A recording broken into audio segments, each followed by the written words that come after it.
이번 주 증시는 기술주의 변동 그리고 연준의 대응이 가장 핵심적인 내용이 될 것으로 생각되고 있습니다. 기술주들이 어느 정도까지 진정세를 보일 것이냐 여기에 이제 주목을 해야 되는 내용이 좀 나올 것 같고요. 그 다음에 연준이 이번에 또 뭔가 저금리 기조 말고 더 새로운 어떤 부분들을 꺼내야 된다라면 그러면 무기들을 꺼내준다라면 시장은 여기에 뜨겁게 반응할 것이다 라고 예상이 되고 있습니다. 물론 부정적인 전망도 있겠습니다만은 그래도 긍정적인 이야기들을 더 기대하고 있는 시장의 모습이다 라고 보시면 되겠고요. 여기에 대한 이야기 전달해 드리도록 하겠습니다. 일평균 거래대금이 30조 원을 넘어서고 있습니다. 예탁금도 굉장히 많이 늘어나 있는 상태이기 때문에 현재와 같은 시장 상황이라면 유동성이 굉장히 풍부하고요. 또 개인 투자자들이 자발적으로 그러니까 누가 시키지 않았는데 스스로 주식 투자에 관심을 가지고 있는 그런 시대가 왔다라고 되어 있죠. 그렇게 된다면 일단 증권주들이 관심을 받게 되는 것은 당연한 이야기고 실적이 올라가는 상황이 벌어지게 될 겁니다. 여기에 대한 이야기 전달해 드릴 거고요. 자, 시가총액 2위로 네이버가 올라갈 것이다 라는 전망이 나타나고 있습니다. 이 부분도 사실 이제 향후에 한국 산업을 어떤 업황이 이끌게 될 것인가 여기에 대한 주목이거든요. 시총 2위의 자리는 일단 시장에서 이제 주력이 되는 업황들 그런 포지션들이 잡게 되는데요. 지금까지는 반도체였기 때문에 SK 하이닉스였는데 이제는 새롭게 주목을 받는 또 올라서는 그런 기업들이 이제 시총 2위로 올라서려고 하고 있다 이런 얘기입니다. 그래서 거기에 대한 이야기도 같이 전달해 드리도록 하겠습니다.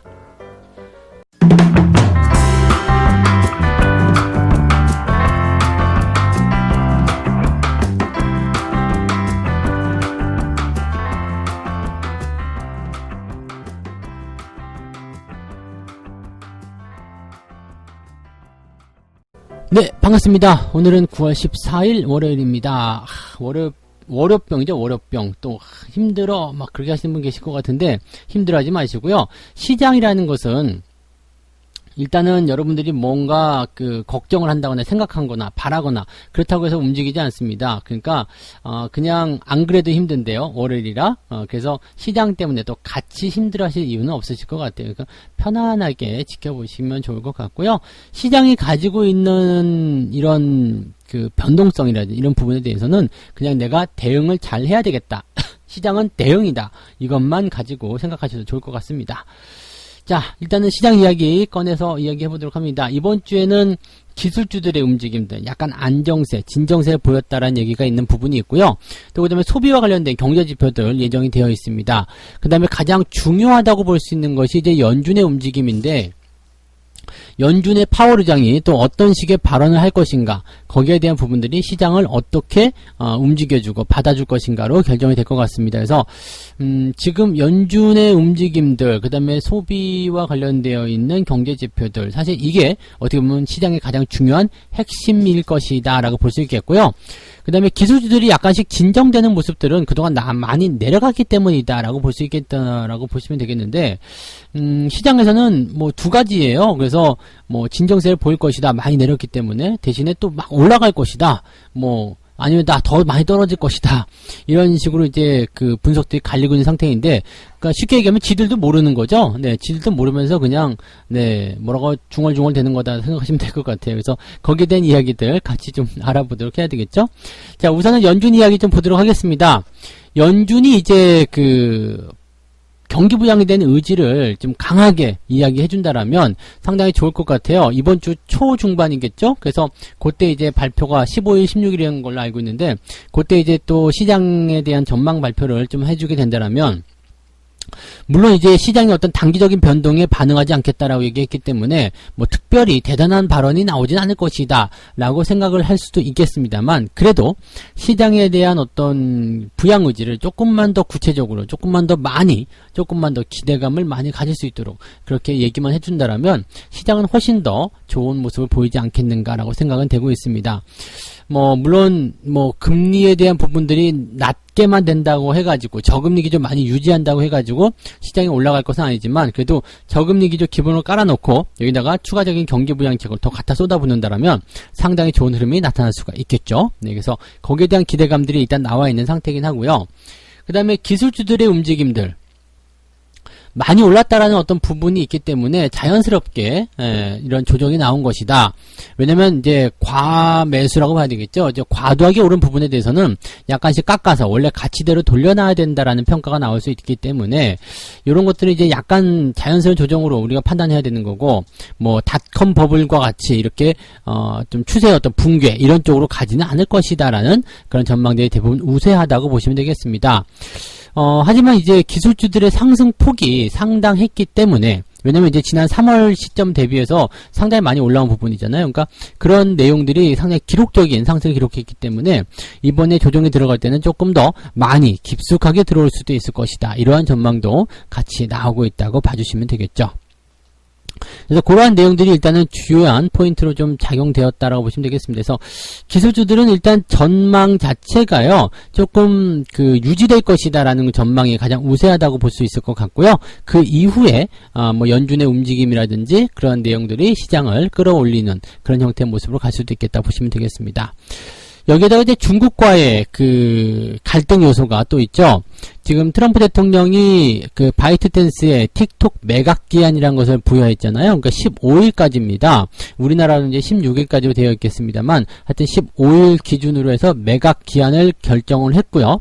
연장은 없다라는 얘기를 하고 있습니다. 그래서 지금 이 바이트댄스 쪽에서는 이제 틱톡을 매각한다기보다는 그냥 미국 내에서 서비스를 중단시켜야 되겠다, 이런 식의 얘기도 있었다고 말씀을 드렸었죠. 근데 요게 또 문제는 뭐냐면, 그렇게 해서 서비스를 중단시키게 되면 이 세컨더리 보이콧이 들어온다는 이야기죠. 그러니까 2차적인 제재가 들어올 수 있기 때문에 뭐 어쨌건 간에 제재를 받을 수밖에 없는 상황이 좀 될 거예요. 그렇다면 아예 미국 기업 쪽으로 매각을 시켜버린다라면 괜찮을 것 같다 생각이 들긴 하는데, 중국 정부가 지금 현재 미국에서 서비스를 폐쇄시키는 것 검토하고 있다, 그런 걸 원한다라는 이런 보도가 있었기 때문에 이러한 내용들이 같이 나오고 있는 것이 아닌가 생각은 듭니다.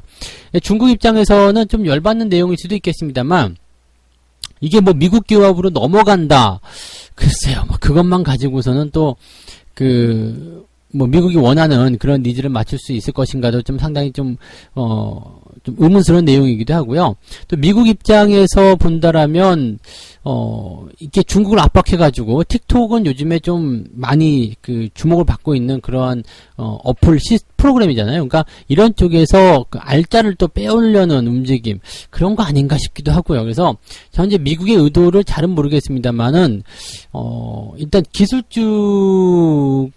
기업들, 기술 기업들에 대한 그런 제재를 계속해서 가하고 있다는 것은 중국으로서는 상당한 부담감이고요. 계속해서 이렇게 쪼게 된다라면 중국도 발끈할 수는 있다. 그래서 그런 것들이 이제 계속적으로 좀 시한폭탄과 같은 그런 느낌들을 좀 가지고 있는 것은 맞다라고 보셔야 되겠죠. 백신 관련한 소식은 조금 좋게 나왔습니다. 네. 아스트라제네카가 지난주에 이제 부작용이 발생해가지고 시험을 중단한다라고 얘기했었는데, 시험을 다시 재개하게 되었다라고 이야기를 했기 때문에 투자 심리에 긍정적으로 작용이 될 것이다, 이렇게 전망이 나오고 있습니다. 이 부분들은 이제 우리나라 쪽에서도 사회적 거리두기 이제 단계가 이제 2단계로 좀 내려간 상황이 있잖아요. 그래서 조금은 더 이제 좀 진정세를 보이고 있는 것이 아니겠는가, 이렇게 판단이 되고 있기 때문에 조금은 긍정적인 이슈들이 조금 배어들지 않겠는가, 이렇게 생각을 좀 해봅니다. 자, 경제지표 좀 알아보죠.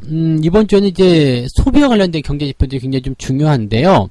실업급여와 같은 그런 부분들은 소비가 얼마만큼의 타격을 받았는지 안 받았는지를 이제 가늠하게 해주는 내용이긴 한데요. 이번에 소매 판매 같은 경우가 7월 달에 이제 1.2% 증가했는데, 8월 달에는 0.9% 증가로 조금은 둔화됐을 것이다라는 얘기가 나오고 있고요. 그다음에 산업 생산 같은 경우도 1% 정도밖에 오르지 않을 것이다, 이런 얘기가 되어 있습니다. 이제 7월 달 같은 경우는 3%나 증가했기 때문에 여기에 대한 부분들이 좀 이제 경제 지표가 조금 안 좋게 나오면서 이거 뭔가 좀 안 좋은 거 아니냐, 뭔가 이제 또 부담이 또 생긴 것이 아니냐, 이런 식의 얘기들이 나왔을 것이다라고 보실 수가 있겠죠. 그래서 지금 보면 이제 15일날 같은 경우에는 이제 9월에 엠파이어 스테이트 제조업 지수, 그 다음에 8월달 산업생산, 8월달 수출입 물가, 이런 지표들이 발표가 되고요. 16일에는 FOMC 결과가 발표가 되면서 8월에 소매 판매, 기업 재고, 그런 것들도 같이 나오게 된다고 보시면 되겠습니다. 그 다음에 뭐 특별하게 중요한 어떤 포인트는 아닌데, 이제 18일날 같은 경우는 경상수지, 그 다음에 소비자 태도지수 예비치, 경기 선행지수 이런 것들이 발표가 됩니다. 그래서 사실 이번 주에는 이제 경기 전망들, 지금 좋아지고 있느냐 나빠지고 있느냐에 대한 부분들이 계속적으로 이제 체크가 될 수 있는 그런 지표들이 나올 것이다라고 볼 수 있어서 이번 주 지표는 은근히 그래도 중요한 지표들이 많이 있다. 은근하게 중요한 지표들을 가지고 있다. 이런 식으로 받아들이셔도 좋을 것 같습니다. 자, 종합적으로 본다라면 특별한 게 없죠. 네, 다우지수, 나스닥 지수, 미국 뉴욕 증시 자체가요 특이사항이 없다고 보시면 됩니다. 특이사항이 없기 때문에 사실은 현재 시장 상황만 놓고 본다라면 이게 올라갈 것인가 내려갈 것인가를 가늠하기가 굉장히 어려울 겁니다. 그렇지만 지금 상황에서 여러분들이 어떤 식의 대응을 보여주셔야 되냐면 내려가지 않으면 괜찮아라는 이야기를 할 수가 있겠죠. 요즘에 비해서 증권사들이 뭐라고 얘기하냐면 지수 같은 거 신경 쓰지 말고 종목에만 집중해줘. 그런 얘기들도 같이 하고 있다라고 하니까 그런 부분도 우리가 같이 참고하시면 좋을 것 같습니다. 특이사항이 없는 그런 주간이라면 재미없는 주간에 횡보 흐름이 나타날 수 있다는 것을 참고하시면 되겠네요. 네. 두 번째 이야기 갑니다. 일평균 거래대금이 30조 원을 넘어섰다. 네, 이렇게 되어 있고요. 증권주들이 당연히 수혜를 받을 것이다라는 얘기가 나오고 있는데 유동성에 대한 공급이겠죠. 그러니까 시장에 돈이 많이 들어오게 되면 일단은 여러분 주머니에 돈이 많이 들어있는 것 같은 거죠. 그래서, 물론 안 쓰시는 분도 있으실 것 같긴 합니다. 네, 저 같은 짠돌이 같은 놈들은, 네, 주머니에 돈이 있어도 잘 안 쓰거든요. 근데, 이게 주머니에 돈이 있으면 이제 사람 심리가 이것도 사고 싶고 저것도 사고 싶고 막 그런 것들이 있죠. 길 가다가 뭔가 마음에 드는 걸 발견했어요. 그럼 내가 주머니에 돈이 없으면 그냥 가겠지만 주머니에 돈이 있어. 그렇다면 네, 한 번쯤은 건드려보고 싶은 생각이 들 거란 말이에요. 사들이는 거 그런 것들 좀 하실 수도 있을 겁니다. 그래서 일단 유동성의 이런 자금들이 시장에 많이 들어와 있다라는 것, 그 다음에 증시 대기자금이라고 해야 되죠. 예탁금 같은 경우도 지금 60조 원대. 이 정도라면은 시장 쭉쭉 땡겨 올리기에 아주 충분하지 않겠는가 생각되기 때문에요. 일단, 좋은 소식이다라고 볼 수는 있겠죠. 유동성도 활발하고 그 다음에 거래대금도 많고 하기 때문에 좋은 소식은 좋은 소식이다라고 보실 수는 있을 것 같습니다. 그런데 지금 이러한 기조가 하반기에도 계속 유지가 될 것이라고 얘기가 되고 있습니다. 왜 그러냐면 이제 그 하반기에 상장을 대기 중인 그런 대여급 네, 그런 기업들이 줄줄이 예고가 되고 있는 상황이죠. 가장 가까이에 있는 것이 뭐냐면 빅히트라고 보시면 되는 것 같고요. 그 다음에 주식시장 쪽으로 돈을 끌어들일 수 있는 부분들에서는 부동산 정책 이런 것들, 그 다음에 정부의 뉴딜 펀드 조성 이러한 내용들이 주식시장의 매력도를 좀 부각시키고 있는 내용이라고 보시면 되겠죠. 그래서 지금과 같은 이런 거래대금의 수준이 유지가 될 것이다라고 전망을 하고 있는 거고요. 공모주 청약이라든지 이런 것들을 고려하게 된다면 지금은 자발적으로 개인 투자자들이 주식시장에 관심을 두고 있다. 즉 지금 주식을 하면 돈을 많이 벌고 수익을 많이 보게 될 것이다. 이런 예상들을 하고 있다고 보시면 되는 겁니다. 물론 이제 그렇게 예상한다고 해서 또 그렇게 유동성이 공급이 됐다고 해서 주가가 꼭 올라가야 되는 법은 아닙니다만 그래도 현재 시점이라면 주가가 많이 오르지 않은 상태에서 예탁금이 올라가는 것은 괜찮을 것이다 라고 봐주시면 좋을 것 같네요. 그죠? 네, 그래서 요 이야기 거래대금이 지금 일평균 30조 원대, 그래서 요 부분들이 긍정적으로 우리가 작용할 수 있을 것이다 라는 이야기 한번 해드렸고요. 시장에 돈이 많이 들어오게 된다면 그 부분들은 절대 소홀히 봐서는 안 된다는 거 꼭 명심하시기 바랍니다. 세 번째 이야기 하겠습니다. 네이버 SK하이닉스를 제치고 시총 2위에 갈 것인가. 지금 시가총액 2위는 SK하이닉스죠. 반도체 업황의 호조를 따라서 주가가 쭉쭉 올라가는 모습이 좀 있었습니다. 그 이전에도 시대를 주름잡는 그런 주도주들이 시총 2위권에 머무르다 갔는데 대부분이 이제 업황의 호전이라든지 경기적인 어떤 부분들이 뒷받침을 많이 해줬다고 보시면 되겠습니다. 그래서 지금 같은 시점에서는 일단 시기가 시기이니만큼 언택트라든지 그런 쪽에서 수혜가 더 많이 생기고 있다고 봐주시면 될 것 같죠. 그러니까 물론 개인들이 많이 사고 있다라는 것은 약간은 좀 부담스러운 내용이긴 합니다만은 공매도가 없다는 부분에서 본다라면 오히려 이렇게 개인 투자자들의 매수가 훨씬 더 반가운 모습일 수도 있겠다라고 생각하셔도 좋을 것 같습니다. 그래서 지금은 이제 네이버가 시총 2위로 올라설 수 있을 것인가, 여기에 이제 촉각을 곤두세워야 되는 그런 모습인 것 같고요. 지금 보면 이제 BBIG라고 불리는 이제 주도 테마 군들이 있죠. 그래서 배터리, 바이오, 인터넷, 게임 이러한 성장성 기업 성장성이 기대가 되고 있는 그런 4개의 업종인데, 주목을 받고 있는 것은 7개 종목으로 분석이 된다고 합니다. LG화학, 삼성 SDI, 삼성 바이오로직스, 셀트리온, 네이버 카카오, NC소프트, 이렇게 7가지 종목이 됩니다. 근데 사실 이 종목들이 가지고 있는 부분들을 뭐라고 딱히 말씀드리긴 좀 어려운 것 같아요. 왜냐면 이미 많이 올라온 종목들이잖아요. 그래서 조정이 조금씩 받을 수밖에 없는 상황인데, 여기에서 좋으니까 들어가라, 무조건 사라 라고 얘기하기가 조금은 애매하지 않겠는가라고 생각이 좀 드는 거죠. 그래서 많이 오른 종목에 대한 어떤 때리기 흐름들은 당분간은 계속 지속될 수도 있다라고 판단하시는 게 맞을 것 같고요. 그런 것에서 이제 이겨낼 수 있는 방법은 좋은 종목을 사서 시장의 변동과 관계없이 그냥 놔두는 것, 그런 정도가 되지 않을까라고 생각이 듭니다.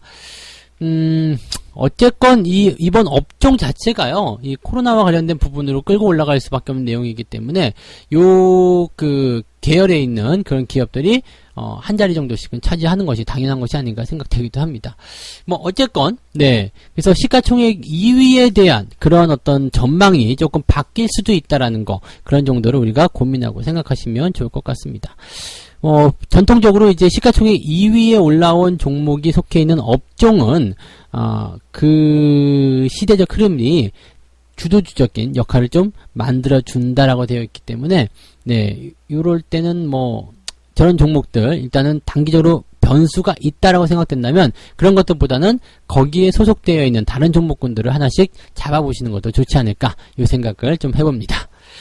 자, 이렇게 해서 오늘 3가지 이야기 전달을 해드렸습니다.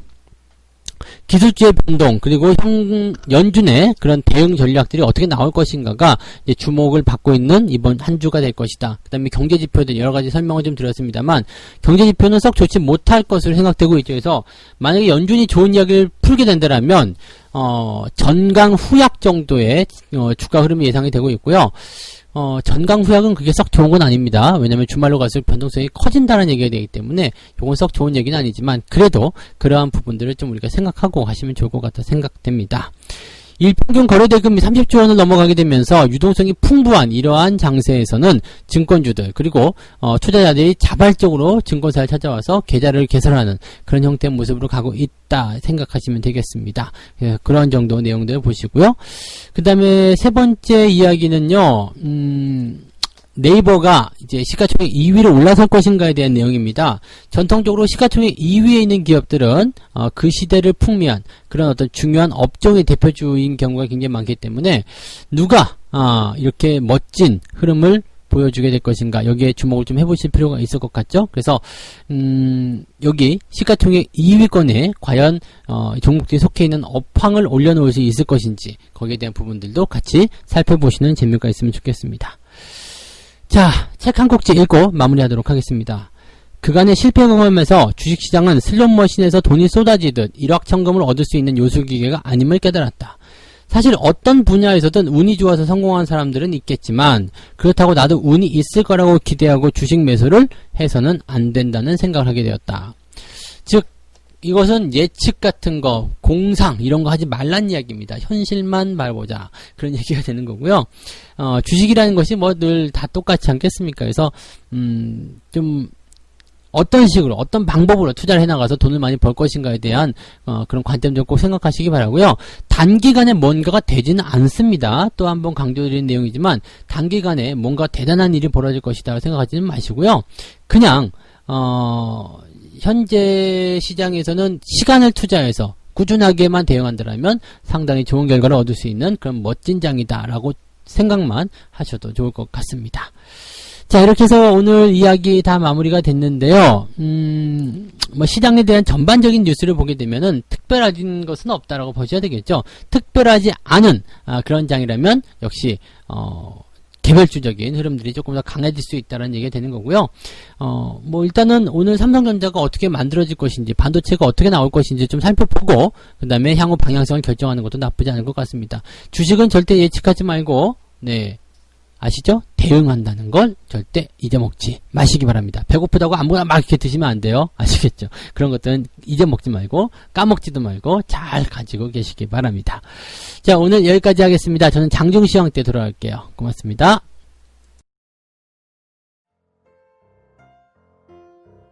본 방송에서 제공되는 모든 정보는 투자 판단의 참고 자료이며 투자의 최종 책임은 본 방송을 이용하는 본인에게 있습니다.